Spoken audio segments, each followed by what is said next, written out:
Susanna，我嚟英國4年幾咧，都係自己剪頭髮，剪到而家嚇。咁但係咧，就如果你想剷後邊嗰啲髮穗咧，有陣時嗰個尾端嗰度咧係真係幾難即係準確咁樣修剪啊。咁因為個視力開始退化啦，咁眼力唔夠啊。咁我就好想揾啲正宗嘅理髮店去幫我修一修啦。咁但係當我經過好多時候啲barber shop咧，大部分都係啲巴基斯坦服務嘅。咁亦都咧，佢都係 for 啲男仔啊，即係男士同埋啲小朋友剪頭髮嘅啫，即係好少會有女性美容啊。咁我亦都唔夠膽亂咁走入去啦。英國最好生意咧，同埋啲港人開嗰啲髮型屋咧，佢係大部分都係修甲美容。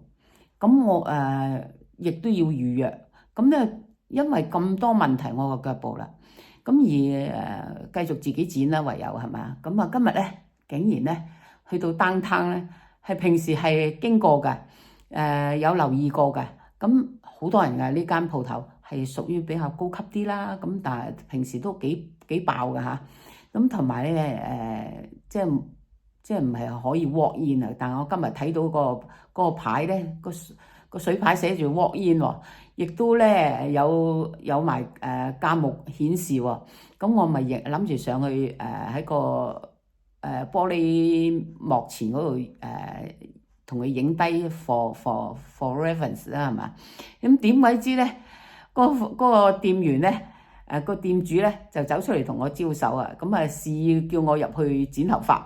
咁我因為咧我英語個水平有限啦，咁亦都好簡潔咁樣問佢俾唔俾我喺度影佢相啦。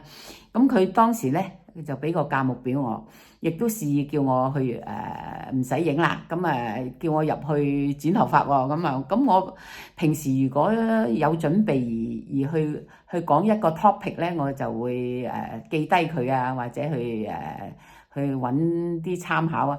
咁我可以記住嚟同人哋對答啊嘛。咁但係今次咧即係平時我可以都搏下懵對答如流㗎。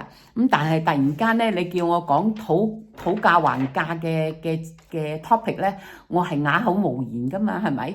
咁個腦袋都會亂七八糟嘅。咁我好會緊張啊，無言以對啊。咁但係今次我竟然可以同人哋討價還價啊，10幾分鐘啊。咁似乎呢個店主咧係話事人啊。咁亦都可以竟然講咁耐咧，同我討價還價，由38蚊講到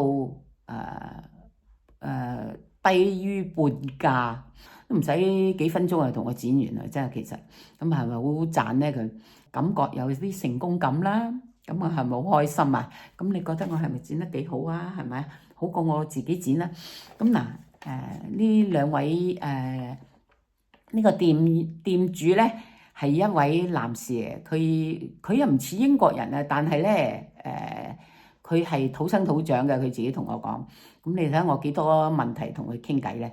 咁亦都咧佢有一個英國少女咧，就亦都係佢嘅助手嚟服務嘅嚇。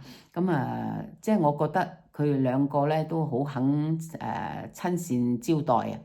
咁而且咧嗰個男店主咧，似乎係一位好有 gentleman 風度，亦都有風趣嘅，亦好曉得講笑嘅男仔嚟㗎。咁談笑風生啊，令到我開心咗，有美好的一天啊！